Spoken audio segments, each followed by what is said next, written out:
militias. That's all they are. They're just not so well trained, and they don't get an accolade from that whore in Buckingham Palace or that liar in the House of Commons. That's all a terrorist is, just not so well trained. I don't have any sympathy for Bombardier Rigby. Why should I? Why should I? The British Empire is alive today, massacring people in Afghanistan, in Iraq, in Syria. And this country, the people that run this country, postulate this respectable murder of human beings as democracy, as though it's so good. And not one political party questions British foreign policy of brutalising and bombing and killing. Not one of them. It is nothing more writ in large than white supremacy without the full frontal. Nobody gets shot by accident, it's all karma. Well, the gentleman says nobody gets shot by accident, it's all karma. It's never come. You don't need drugs or anything else, you've got a culture. Well, most people, you know, there are people that believe that killing is justifiable. That fighting is justifiable. We're all stopped from fighting when we're school children. You know, we all went to school. I got into fights like any schoolboy. Oh, you mustn't fight. I got detention. I got caned. But if you join the British Army and train, oh yeah, you can do that sort of fighting. That's the kind of hypocrisy that is the basis of the educational system in this country. The private schools that I went to. Mr. Speaker, yeah. The US Secretary of State John Kerry was complaining about the invasion of sovereign territory on a made-up pretext. That's that hypocrisy of one. Well, America's invaded and bombed, I think, something like 50 to 60 countries since 1945. They tried to assassinate Castro 604 times. They tried to assassinate Charles de Gaulle. First CIA operation was way back in 1954 when they removed the democratically elected government of Guatemala. Because Americans are so paranoid and in fear of little Guatemala, they had to remove their democratically elected president. I thought you were talking Mossadegh in Iran. They don't believe in democracy. If the people start voting for a socially based society where there's some distribution of wealth, where there's some true equality and a move towards a fairer society, they don't believe in that.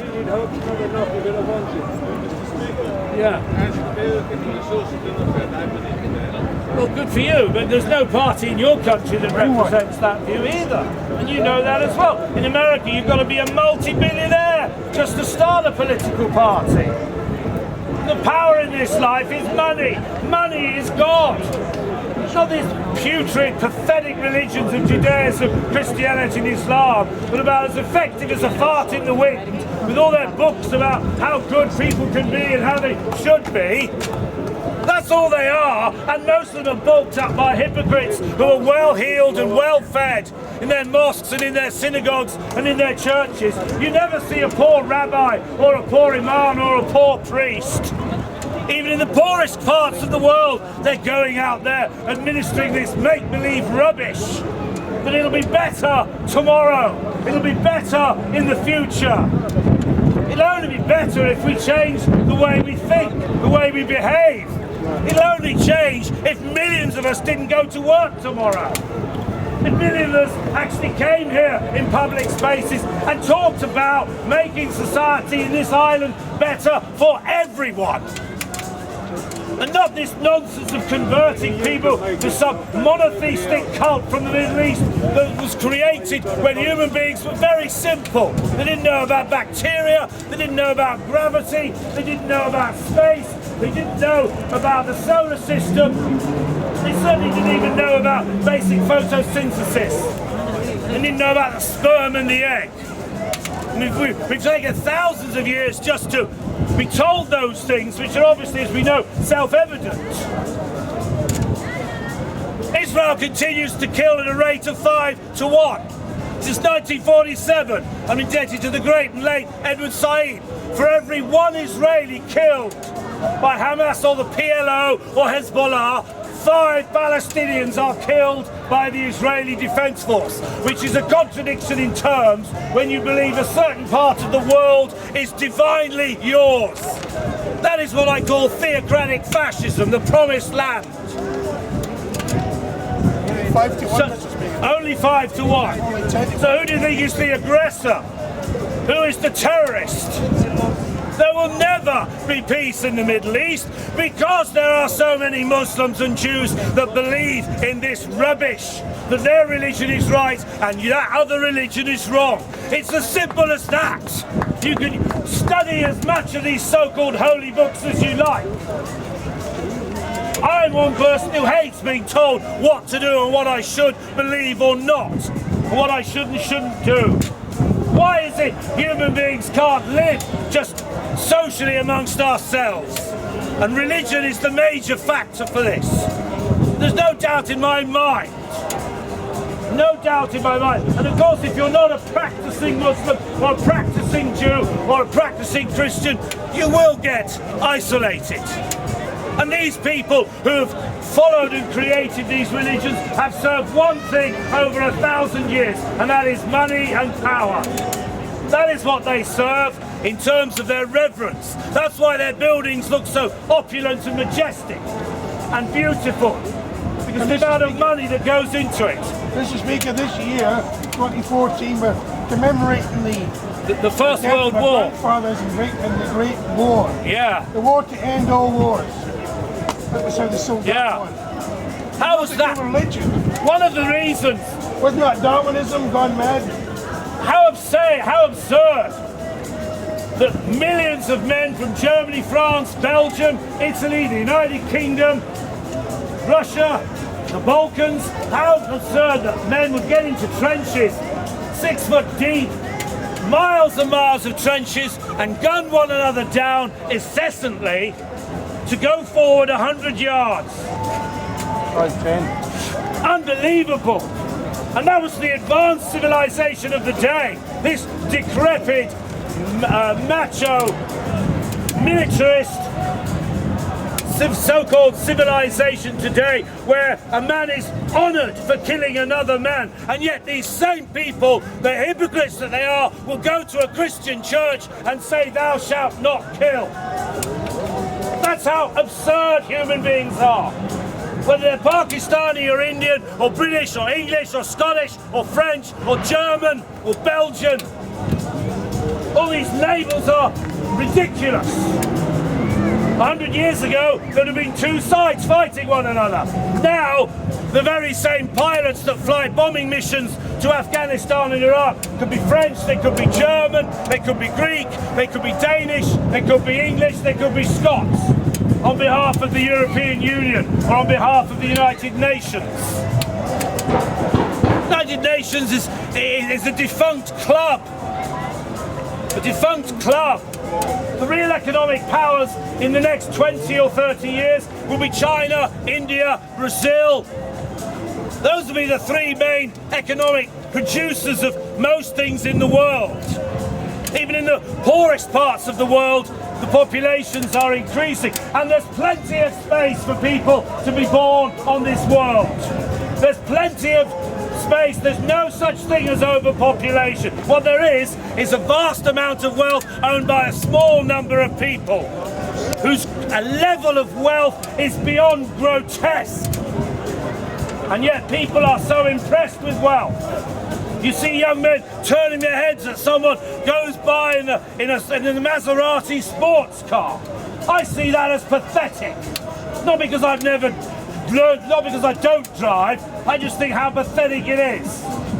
You've been guaranteed that the woman is more likely to go with the man who's got the Maserati than the guy like me who thinks cars suck, prefers to take a bus. But paradoxically, I wouldn't want to be with such a small-minded person.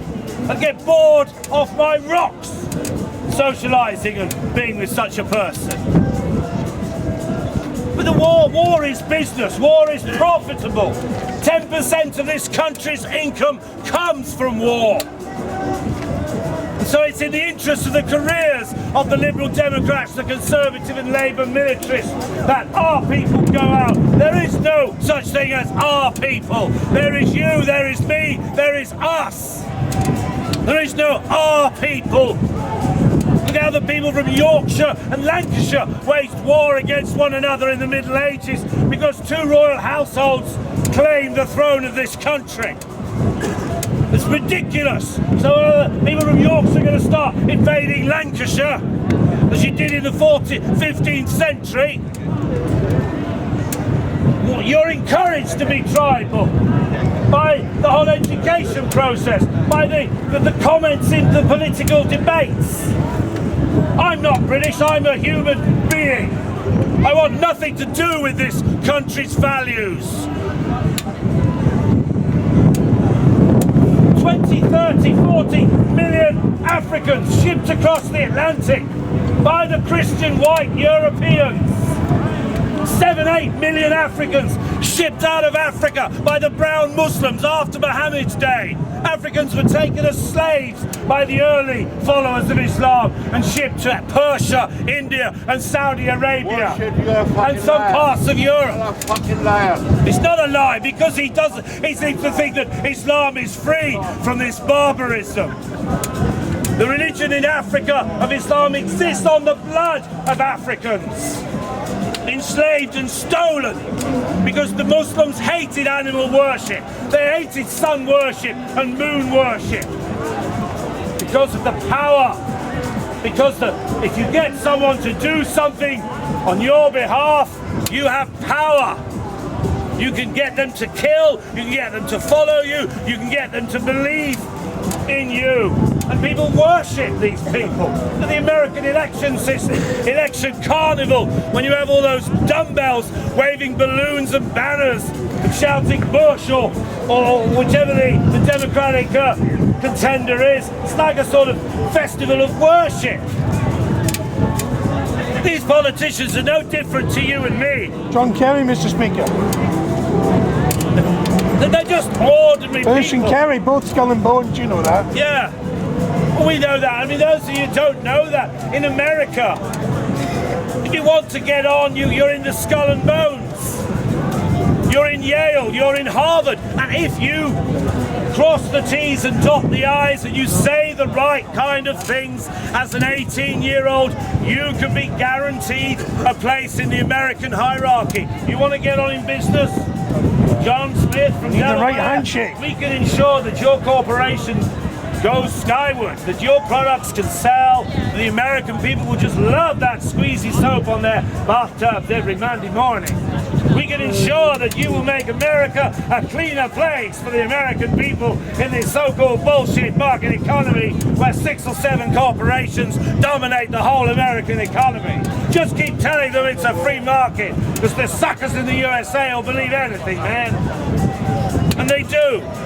There is no free market. I went to Italy 25 years ago. 90% of the cars are Fiat. There's no Japanese cars or American cars or Chinese cars or any other few German cars. They don't want a truly free market because partly they don't want jobs going. They don't want to lose jobs of workers who are producing Fiat cars. Mr. Agnelli. Mr. Agnelli, as the gentleman says, and his Fiat Corporation. You've got footballers earning £300,000 a week. £300,000 a week. Wayne Rooney earns in one day what I get in benefits in 20 years. That's what I call a fair economy, eh? Yeah, I'm going to vote Labour for that. Vote for those fucking Labour arseholes. Yeah, as if they're going to change that. And all those moron working classes were Man U or Liverpool or Man U and Chelsea. And the same people who complain. I put it to you that the bulk of the human race haven't the brain or the awareness and the desire to make things better. Just moan about it, complain about it, go to the football match and worship a man kicking a pig's bladder into a net. How pathetic men are that they take sport so seriously. It's really important, isn't it? That Andy Murray won Wimbledon. Yeah, as if it bloody matters. It's pathetic. Football has been a religion since the Freemasons set up the Football Association in 1865, and they set about making football a competitive sport.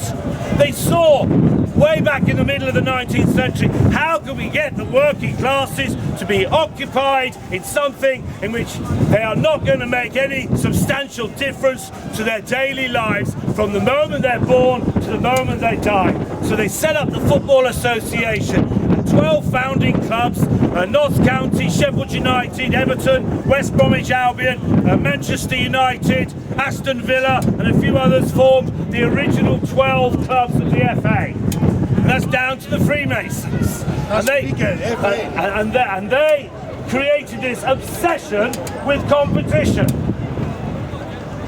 Obsession with competition. We've had this obsession of competition with Thatcher and the 30-year madness of market economics. I know most of us in this country are disillusioned by the politicians. I just hope that most of us won't vote come the next election. That we won't vote for politicians who line their own pockets with expenses to the tune of £1,000, £2,000, £3,000, £5,000. I hope we won't vote for a politician who says one thing when they're out of office but does the very contradictory when they're in office. I hope that 70% of the people in this country don't vote in the next election, because I think democracy's crap. I think it produces liars, it produces deceit, it produces backhanders, whether it's Hamilton and Al Fayed during John Major's government 16 years ago, or warmongering Tony Blair, who spent vast amounts of money bombing Iraq, when millions of us demonstrated here in Hyde Park and across this country against the proposed invasion of Iraq. And what did the democratically elected politicians do in reaction to that? They took no notice at all. The biggest show of democratic opinion ever in the history of this country. Thousands and hundreds of thousands of us marched against bombing Iraq, but they took no notice. No notice. And subsequently, the great British people voted for that fascist government of Tony Blair in 2005, reinforcing it. Mate, if we don't vote, the Labour and the Tories will get in. But they are in always. I know, but they're always in. They're always in. That's not how you vote for the Queen's government. Every single politician swears an oath of allegiance to the Queen. Their loyalty is to the Queen and to the British UK state. That's their loyalty.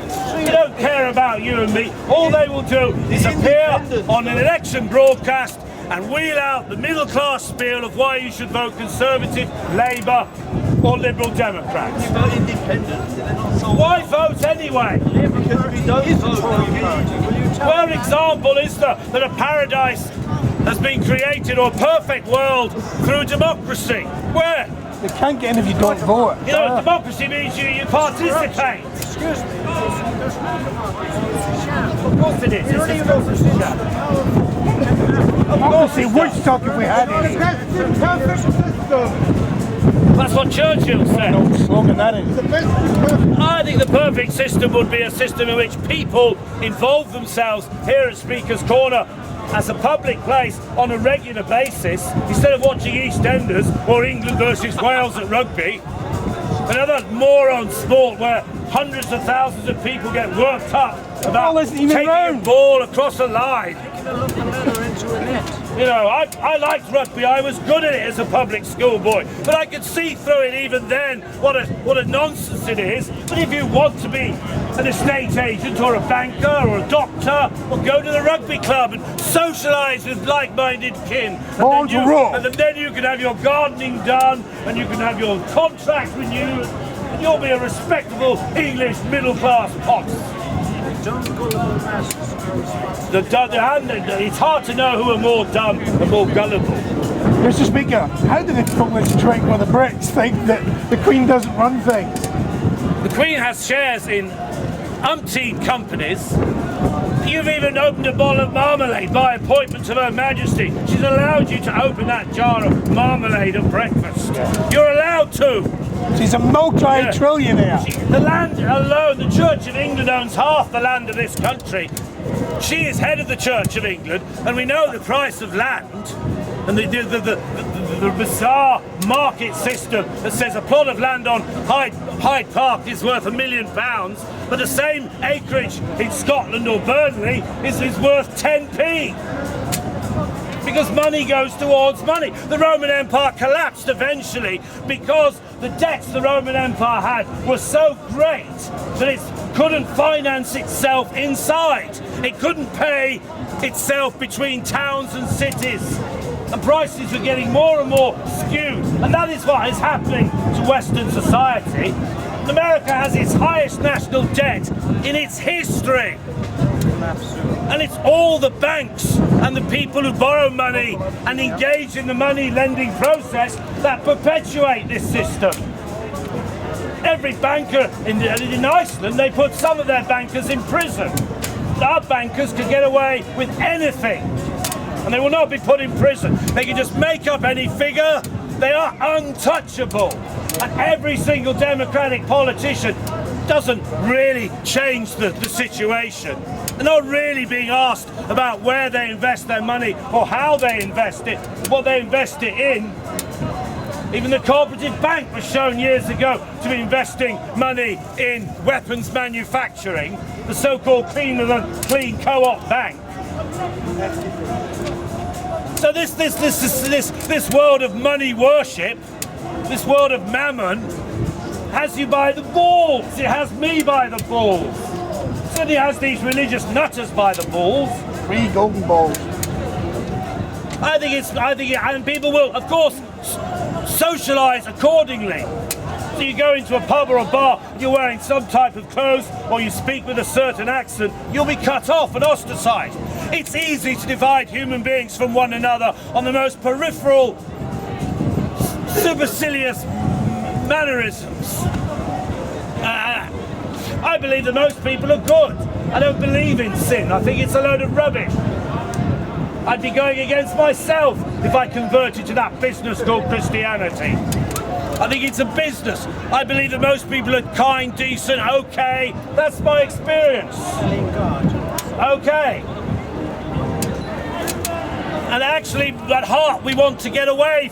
We want to get on with one another. We like meeting one another. We would have been told 100 years ago that dark-skinned people, well, they all live in jungles and throw spears and very aggressive and they're not civilised like our soldiers going into the Ypres and Mons and gunning down, slaughtering 80,000 people in 2 hours. That's what the working class and the white population of this country were told 100 years ago. It's not that long ago that the white people, the ancestors and descendants of Tony Blair, David Cameron and Hilda Ogden in Buckingham Palace were saying, you know, those darkies, you know, they're awfully inferior, you know. They'd eat hot food and drink strange drinks. I was brought up in this country was very racist. Black people were routinely called coon and wog and nigger by white people. Those are the same people who then went to church and believed in a family of man. I tell you, people are hypocrites, they don't know it. You've got absurd things in Islam, like the Shia believe that when you die, if you're a devout Shia, age 79 years of age, there'll be 72 virgins waiting for you. Well, I can guarantee and I can confirm that when I get 79 years of age, I won't be able to satisfy one virgin, let alone 72. And yet people believe this rubbish. Absolute clodswallop. And you've got Shia Muslims that revere these fairy stories. Life is what it is. You get what you see, and what you see is what you get. And there is no tomorrow except in the construct of our tiny minds. Yes, we know Monday will come, but it'll be the same as the last 1,000 Mondays. But I want to know is, you know, why you also, you like rabbits in headlights. 5-6 hours a day TV. I plead guilty to having recently bought a TV. Nobody nobody's activating. No one's really active in anything. I think it's the food. I really do. I think it's the salt, the sugar, the advertisements in the food. Makes you docile. What? You'd kick off if everyone went for a game of football. You're not happy about that either. I don't mind people having a go. I play football even now. I enjoy it, but I don't give a fuck if England lose to Germany in the next World Cup. In fact, I'm hoping we draw the Germans and lose. It's karma for the world wars. Does it really matter anyway? Can't you see that life is more than just running around aimlessly trying to win and be competitive and beat them? The people that are just playing these strings haven't got anything to say. The pundits in football, the editorials in the newspapers, the far more important issues than the life of Wayne Rooney or any other footballer. His life's important to him and his family and so on. But in the scheme of things, when 1 in 3 people in this country are dying prematurely of cancer or heart disease, and yet nobody really does a great deal. There's no great change. There's a lot of talk about healthy living. Nobody actually does it because we all think, well, it ain't going to happen to me. Well, statistically, it is going to happen to a third of us. But we're going to suffer a very painful last few years in a cancer ward or with a heart condition. You know the reasons, it's quite obvious. This society encourages gluttony, consumption. It's called consumption. I call it gluttony. I call it eating too much. I call it not taking any exercise and sitting down all the day. And buying stuff you don't want because you've been cajoled by the marketing executives. You ever see a thin rabbi or a thin imam or a thin priest? I haven't. It's obvious you've got a better chance of a longer life and, in theory, lesser chance of being a victim of cancer or a victim of heart disease. One thing is to keep away from doctors. So this society, absolutely. I keep away from doctors. Absolutely. I'm 70 and I'm not on any drugs or pills or anything. I just went to the doctor when I had a hernia and that's it. That was enough for me. There's nothing stopping anybody changing their life. You've got to come up with something. I've been speaking here for 20 odd years, but of course, against this kind of what I consider stupidity. I really do consider religious belief stupidity. The idea of a creator is just an idea. I have no experience of a creator. I don't have an experience of some divine hand touching me on my shoulder and saying, "You're all right, Nicholas." I don't have an experience of winged angels flying around. Thomas Paine didn't believe in winged angels. What a great man he was, and he actually died in poverty, and 8 people attended his funeral. Yeah, what a contribution he's made to Western thinking and individuality in terms of freedom and living your own life and being responsible for yourself. In the 18th century, that was a very, very rebellious idea, that you should question the lords of the manor, the owners of property and the church and the admiralty when Britain was fashioning its empire. You should actually think for yourself. It's about... I've just finished reading the book of Hadrian, the Emperor Hadrian, a man who dismissed intellectuals and philosophy and regarded discussion as nothing. Where was he from? He doesn't even know where Hadrian is from. I mean, most people who are born here, even yourself, would probably know or have heard of Hadrian. It does make a massive difference. Hadrian was a neocon. These are French rabbits. My trucks keep coming over the wall. Hadrian's Wall may well not have even been a military wall. There are no palastrades. It could have just been a wall of Roman might to say, "We own you." The corporations own you. The religious organisations own you. The label you wear owns you. The designer who created that label owns you. You will socialise and not socialise with people because they wear a black hat or a white hat, or because they wear Wrangler jeans or Levi jeans. How can you be free when you're so easily bought off? one country. Languages. How? Pardon me. All from one fucking country. And they should stay in that one fucking country. This is the one country. This land area of this planet. That is the country. End of bullshit. Yeah. Well, no, I'm on a bit of a roll there at the moment, yeah. We all know it's rubbish, this society. Hands up who thinks it's good. Exactly, we all know it's crap. We all know it's rubbish. So what's the solution, Mr. Speaker? Read David Hyde books. Well, I don't know.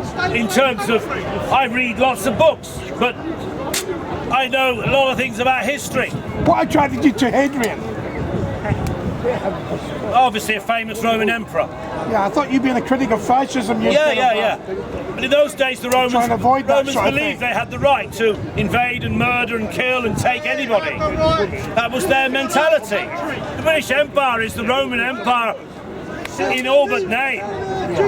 In all but name. The soldiers that went over to Kenya, that went over to India, that went over to Hong Kong, that went over to Palestine, that went over to Iraq, were all Romanized British soldiers and warriors who created artificially the Middle Eastern political map and the lines that divide the Iraqi Arab people from their own people, based on the Sykes-Picot line of 1917, and essentially dividing the Shia and Sunni roughly in 1917 into the constituent nations of Iraq and Lebanon. Divide and rule. That's what it's about. You're easy to divide, you're easy to rule. These religions are divided amongst themselves, let alone believing in roughly the same stuff. One lot, you have to submit yourself 5 times a day and pray because the Creator is so insecure that he needs to see you behaving yourself and doing physically something that apparently a man in the sky told you. What makes you say that?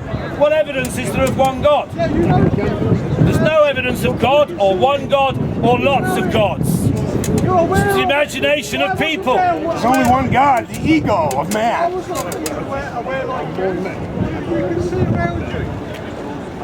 The idea of God, the idea, that's what it is, nothing more, nothing less, is that there is some being that created us. I have no experience of some godly experience when I was born.